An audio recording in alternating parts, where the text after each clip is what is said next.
There's a whole host of paper flower templates out there. Some of them are free and some are paid, but how do you get started using them? Keep watching to find out. Hi, I'm Michelle from Talmuchly Paper Blooms, and today I'm going to quickly show you how to use a paper flower template. I'll be showing you using some of my favourite paper flower templates, which are available on my website, talmuchlypaperblooms.com. I have a mix of both free beginner templates and more advanced paid ones on there for you, but I suggest that you get started with one of my free ones, such as the paper peony or the hibiscus. So first up, choose your template, either one of mine or from another paper florist. If you are using one of mine, then you just need to add as many templates as you'd like to your cart and then complete the checkout process. If you've only chosen free templates, you still need to check out, but you don't need to enter any payment details.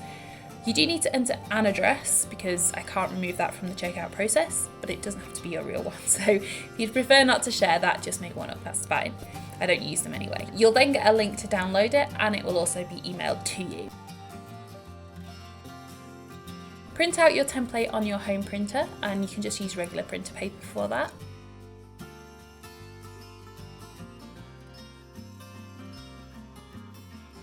Then cut out your template. Make sure that you cut to the outside of the lines and do include any detail cuts as well.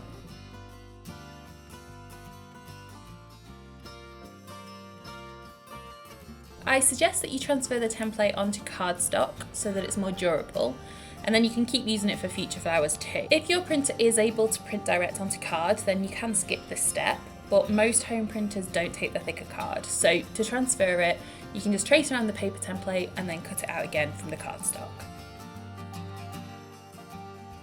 Label the name or number of each piece so that you can easily refer back to it, and then add the grain line directions. So these three little lines indicate which way the grain lines in the paper should run.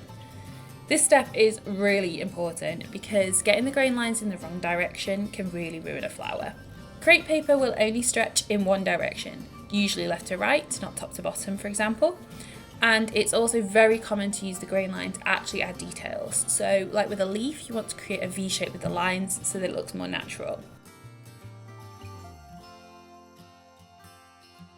Store all of your pieces together for each specific flower.